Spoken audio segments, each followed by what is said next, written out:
Carlos I de España y V de Alemania fue uno de los monarcas más poderosos y complejos de la historia europea. Heredero de vastos territorios que abarcaban Europa y América, gobernó el mayor imperio desde tiempos romanos y se convirtió en símbolo de la ambición imperial del siglo XVI. Su vida estuvo marcada por conquistas, conflictos religiosos, tensiones políticas y una visión de unidad cristiana en un continente que comenzaba a fracturarse. Nacido en Gante, actual Bélgica, el 24 de febrero de 1500, Carlos era hijo de Juana y de Castilla, conocida como Juana la Loca, y de Felipe el Hermoso, archiduque de Austria e hijo del emperador Maximiliano I de Habsburgo. Gracias a este linaje excepcional, Carlos heredó tres grandes herencias. Por parte de su padre, los Países Bajos y territorios del Sacro Imperio Romano Germánico; por su madre, los reinos de Castilla, Aragón, Navarra, además de las tierras americanas recién descubiertas. En 1516, a los 16 años, fue proclamado Carlos I de España, convirtiéndose en el primer monarca que unificó bajo una sola corona los reinos españoles. 2 años después, a la muerte de su abuelo Maximiliano, fue elegido emperador del Sacro Imperio Romano Germánico con el nombre de Carlos V, coronado oficialmente por el Papa Clemente VII en 1530 en Bolonia. Su imperio se extendía desde América hasta el centro de Europa. Bajo su dominio se acuñó la famosa frase: «En sus dominios nunca se ponía el sol».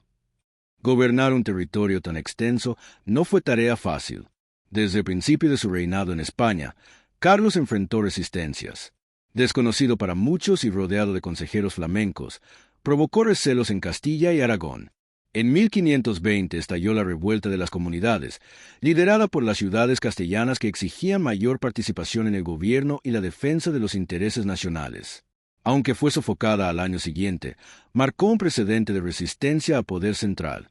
A esta se sumó la revuelta de las Germanías en Valencia y Mallorca, un levantamiento social y político de tintes similares. A nivel europeo, Carlos V tuvo que enfrentar numerosos conflictos. Uno de los más duraderos fue su rivalidad con Francisco I de Francia, con quien se disputó territorios en Italia, especialmente el Ducado de Milán.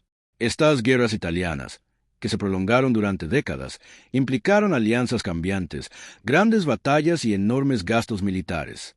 En 1525, Carlos logró una gran victoria en la batalla de Pavía, donde capturó personalmente a Francisco I, pero la lucha por el equilibrio de poder en Europa continuó. Otro de los grandes desafíos de su reinado fue la irrupción de la Reforma Protestante, iniciada por Martín Lutero en 1517. Como defensor del catolicismo y emperador del Sacro Imperio, Carlos se vio obligado a enfrentar la expansión del protestantismo, que no solo suponía una amenaza religiosa, sino también política, al debilitar la unidad imperial. En 1521, presidió la Dieta de Worms, donde se condenaron las ideas de Lutero. Sin embargo, la difusión de la Reforma fue imparable. Las guerras de religión marcaron buena parte de su reinado, culminando con la Liga de Esmalcalda y la Batalla de Mühlberg en 1547, donde Carlos venció momentáneamente a los príncipes protestantes, aunque no logró erradicar la herejía. Mientras tanto, en los mares, Carlos tuvo que hacer frente al creciente poder del Imperio Otomano, liderado por Solimán el Magnífico. Los turcos amenazaban el Mediterráneo y los Balcanes. También asediaron Viena en 1529. La amenaza islámica también exigía grandes esfuerzos militares, en un contexto donde el imperio de Carlos debía dividir sus fuerzas entre el este, el oeste y el mar. A pesar de los continuos conflictos en Europa, Carlos no descuidó los territorios de ultramar. Durante su reinado, se consolidó la presencia española en América. Fue bajo su gobierno que Hernán Cortés conquistó México, Imperio Azteca, y Francisco Pizarro el Perú, Imperio Inca. España se convirtió en una potencia global, obteniendo ingentes cantidades de oro y plata, lo que permitió financiar las campañas europeas, aunque también provocó inflación y dependencia de las riquezas coloniales.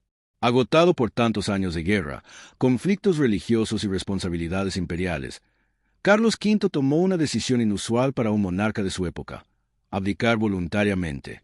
En 1556, dividió sus vastos dominios. Cedió el trono imperial a su hermano Fernando I y las coronas de España, América, Italia y los Países Bajos a su hijo Felipe II, inaugurando una nueva etapa en la historia de Europa. Se retiró al monasterio de Yuste, en Extremadura, donde vivió sus últimos años en relativa tranquilidad, rodeado de libros, música y reflexiones, hasta su muerte en 1558. Carlos I de España y V de Alemania es recordado como uno de los grandes monarcas del Renacimiento. Su sueño de una Europa unida bajo una sola fe y una sola corona fue noble pero imposible en una época de profundos cambios. Su figura representa el apogeo del ideal imperial cristiano, pero también las contradicciones de un mundo que comenzaba a transitar hacia la modernidad. Si desea conocer otras historias interesantes, puede seguir mi canal de YouTube Frank Fernández Historia.